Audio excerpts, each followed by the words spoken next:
मूल निवासी को ही बनता, लेकिन राज्य बनने के बाद जो पहली सरकार आई जिसको मूल निवास तय करना था, आज हालत ये हो गई कि 15 साल पहले जो आया है वही हमारा निवासी है और मूल निवासी कौन है ढूंढना मुश्किल हो गया। जी हां दोस्तों, उत्तराखंड के विशेष सत्र में विधायक ने क्यों कह दिया कि धर्मशाला बना दिया और पहाड़ी मुंह ताकता रह जाता है। कैसे रजत जयंती के मौके पर विशेष सत्र में जनमुद्दों की गर्मी देखने को मिली, बताऊंगा आपको। नमस्कार, पहला मैं पंकज रौतेला, आप देख रहे हैं उत्तराखंड न्यूज। दोस्तों, खबर अहम है और अपने हर एक उत्तराखंडी से जुड़ी है। उत्तराखंडी का मतलब पहाड़ी इलाकों के विकास, जनता की समस्या और प्रशासनिक प्राथमिकताओं को लेकर सदन में बड़ी बहस देखने को मिली। विपक्ष ने सरकार पर कटाक्ष भी किए और सदन में यह चर्चा इतनी गर्म हुई कि एक विधायक ने कहा पहाड़ी मुंह ताकता रह जाता है। वैसे यह बात सच भी लगती है दोस्तों। राज्य गठन के रजत जयंती साल में उत्तराखंड विधानसभा के विशेष सत्र में कई बुनियादी और राज्य हित से जुड़े मुद्दों पर विधायकों ने बेबाकी से अपनी मन की बात कही और उठा शोर पल भर में पहाड़ तक पहुंच गया, चोटियों तक पहुंच गया, घाटियों तक पहुंच गया, गाढ़ गधेरों तक पहुंच गया। सदन में विकास के रोडमैप, भ्रष्टाचार और मूल निवास, भू कानून, पलायन और स्थायी राजधानी गैरसैंण समेत परिसीमन, अतिक्रमण, स्वास्थ्य, शिक्षा और अधिकारियों की मनमानी समेत कई सवालों की गूंज सुनाई पड़ी। बीते सालों में जमीनों की खरीद फरोख्त का मुद्दा खूब गरमाया। सत्र के पहले ही दिन जहां नेता प्रतिपक्ष यशपाल आर्य ने अधिकारियों के निरंकुश रवैये और पलायन पर सदन का ध्यान खींचा था, तो वहीं उप नेता भुवन कापड़ी ने विधायक निधि पर 15% लिए जाने का आरोप लगाया। कमीशन अधिकारियों को कटघरे में खड़ा किया था। हम भला करने वाले लोग बैठे हुए हैं, मैं कहना नहीं चाहता, मैं कहूंगा तो बात कहेंगे कि भुवन कापड़ी ने क्या बात कर दी। हम क्या भ्रष्टाचार को रोकेंगे जब हमारी विधायक निधि में 15% कमीशन या अधिकारियों के माध्यम से काटा जाता है, तो हम क्या ईमानदारी की बात कर सकते हैं, आप बताइए। मैं तो आदरणीय नेता सदन बैठे हुए हैं, 15% निकाल के सीधे आप अधिकारियों को दे दीजिए, फिर हमें विधायक निधि दीजिए। दोस्तों, राज्य गठन में कांग्रेस और बीजेपी ने क्रमशः सोनिया गांधी, नरेंद्र तिवारी, अटल बिहारी वाजपेयी सबकी भूमिका का बार बार जिक्र किया।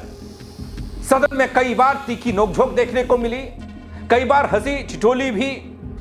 लेकिन उधर एक नजारा ऐसा भी देखने को मिला जब बीजेपी विधायक और आंदोलनकारी विनोद चमोली ने मूल निवास के मुद्दे को उठाते हुए सदन में अपनी बात को रखा, तो गर्माहट एक बार फिर से उठ गई। इस मुद्दे पर उत्तराखंडी और पहाड़ बना मैदान की हवा खुलते ही हरिद्वार जिले से जुड़े विधायक अपनी सीट पर उठ खड़े हुए। दोस्तों, विनोद चमोली ने कहा उत्तराखंड को धर्मशाला बना दिया गया है। 10-15 साल पहले आए लोग उत्तराखंड में पैसे कमा रहे हैं और यहां का पहाड़ी मुंह ताकता रह जाता है। इतना बोलते ही सदन में कई सवाल जवाब शुरू हो गए, लेकिन बीजेपी विधायक यही नहीं रुके। बीजेपी विधायक ने आगे कहा, राज्य की लड़ाइयां लड़ने के बाद आज उन्हें सुनना पड़ रहा है कि आखिर मूल निवास की अवधि क्यों तय नहीं हुई। क्या यह पहली निर्वाचित कांग्रेस सरकार को तय नहीं करना चाहिए था? असली दोषी कौन है? इस दौरान विनोद चमोली जहां कांग्रेस की सरकार पर निशाना साधते दिखाई दिए दोस्तों, तो वहीं बीजेपी की सरकारों को भी कटघरे में खड़ा करते दिखाई दिए। अपनी ही सरकारों पर भी उनका यह सवाल था। अब दोस्तों, यह तो साफ है कि यदि बाहर के लोगों को सहजता से राज्य की भूमि, संपदा, रोजगार ये सब दिया जाता है या यहां तक पहुंच जाता है, तो मूल निवासियों का हित प्रभावित होगा। दोस्तों, इतना ही नहीं है, बीजेपी के विधायक ने आगे कहा कि लोग सड़क पर चिल्ला रहे हैं। साथ ही यह भी कहते दिखाई दिए कि लोगों ने उत्तराखंड का नाश मारा, चौराहे पर खड़ा कर दिया। आज उनको भी मजबूरी में सुनना पड़ रहा है। लोग मूल निवासी को ही बनता, लेकिन राज्य बनने के बाद जो पहली सरकार आई जिसको मूल निवास तय करना था, आज हालत ये हो गई कि 15 साल पहले जो आया है वही हमारा निवासी है और मूल निवासी कौन है ढूंढना मुश्किल हो गया। बोलो मैं गलत है कि सही है? पूरा सदन बैठा है, मैं पक्ष विपक्ष की बात नहीं कर रहा हूं, मैं उत्तराखंडी की बात कर रहा हूं, मैं उत्तराखंडियत की बात कर रहा हूं, जिसको आपके पिताजी बार बार बोलते हैं। मैं वो बात कह रहा हूं जो उत्तराखंड की बुनियाद में बैठी हुई सवाल है, जिनके लिए राज्य का निर्माण हुआ। आज हमारा मूल निवास तय नहीं है, जो आता है इसको धर्मशाला समझकर यहां पर रहता है और उसके बाद यहां का निवासी बनकर यहां का लाभ ले जाता है और मेरा सीधा साधा पहाड़ी उत्तराखंडी मुंह ताकता रह जाता है। यह है मेरा उत्तराखंड। दोस्तों, बीते 25 साल में भले ही उत्तराखंड के मुद्दों पर उतनी गंभीरता से काम नहीं हुआ, लेकिन बातें खूब हुई। बीजेपी विधायक ने सदन में मूल निवास प्रमाण पत्र और उसके मापदंडों पर सवाल उठाते हुए राज्य में मूल निवास का साफ कानून हो, इस बात का जिक्र कर दिया। कट ऑफ तय करने को लेकर बात कर दी। हर राज्य में मूल निवास की साफ नियमावली है, इसका जिक्र किया। लेकिन उत्तराखंड में मूल निवास किसे माना जाए, इस पर असमंजस बना हुआ है। ये जब से उत्तराखंड अलग बना तब से लेकर आज 25 साल तक यह असमंजस ही बना हुआ है। दोस्तों, मूल निवास प्रमाण पत्र के अलावा ग्रीष्मकालीन राजधानी गैरसैंण में मिनी सचिवालय स्थापित करना, इस पर भी नाराजगी। गैरसैंण में अपर मुख्य सचिव स्तर पर अधिकारी क्यों नहीं तैनात होते, इस पर सवाल। अब ये विनोद चमोली जी क्या अपनी ही सरकारों पर भी सवाल दाग रहे हैं? क्योंकि बीजेपी पिछले 9 साल से लगातार सरकार में है प्रदेश की, तो इस दौरान क्या कोई ठोस कार्रवाई इस मसले पर हुई? किसने ये बुनियाद खराब की, मैं पूछना चाह रहा हूं। क्यों नहीं उस तरह तय हुआ? क्यों नहीं विषय को आगे बढ़ाया गया? तो पूछना चाह रहा हूं, ये सवाल है। ये सवाल आज भी मुंह भाई खड़े हैं। तो ठीक है, कुछ लोग चुनकर नहीं आ पाते, नहीं बोल पा रहे होंगे, लेकिन सड़कों पर चिल्ला रहे हैं। वो कम हो सकते हैं संख्या में, लेकिन सवाल गलत नहीं हो सकते, इनकी आवश्यकताएं गलत नहीं हो सकती। क्या यह चिंतन का विषय नहीं है? अब बताइए ना भाई साहब, क्या चिंता का विषय नहीं है? हम यूपी से अलग हुए, यूपी में मूल निवास का आधार वर्ष क्या बताइए? क्या मेरे यहां वही लागू नहीं होना चाहिए था?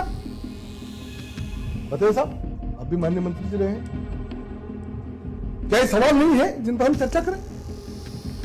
हालांकि दोस्तों, जब बीजेपी विधायक मूल निवास पर बात कर रहे थे, तब एक महत्वपूर्ण सवाल खानपुर से विधायक उमेश कुमार ने, निर्दलीय विधायक हैं उमेश कुमार, उन्होंने भी कर डाला। उन्होंने कहा, भाई साहब, अगर आप मूल निवास पर बात कर रहे हैं तो थोड़ा गैरसैंण पर भी तो फोकस करिए। गैरसैंण पर बात क्यों नहीं करते? गैरसैंण आज तक गैर क्यों है, ये क्यों नहीं बताते? क्यों नहीं गंभीर होते? तो देखिए कैसे जवाब आता है। 25 साल बाद अनसुलझी बनी ये पहेली उत्तराखंड की राजधानी के मसले पर उमेश कुमार का एक सवाल, और सवाल के बाद हो गया बवाल। भाई साहब, आप सरकार को अगर आप बात कर रहे हो, भाई साहब आप मूल निवास की बात कर रहे हो, आप गैरसैंण राजधानी की बात क्यों नहीं कर रहे? आप गैरसैंण में पॉलिटिकली स्टैंड आप समझ मूल निवास आप इस सदन में आप बहुमत में है, आप सारे कहिए गैरसैंण में राजधानी बनाने के समर्थन में आप हैं। हमारी सरकार लेकिन आप मूल निवास प्लान की है, आप इस सदन से बोलिए। क्या नहीं होगी तो बात ये भी होगी। भाई गलत कह रहे हो भाई, मैं आपको मूल निवास मैं आपको क्लियर कर देता हूँ। मैं क्या कह रहा हूँ, आप गैरसैंण का समर्थन है। सुन लो मेरी, सुन लो।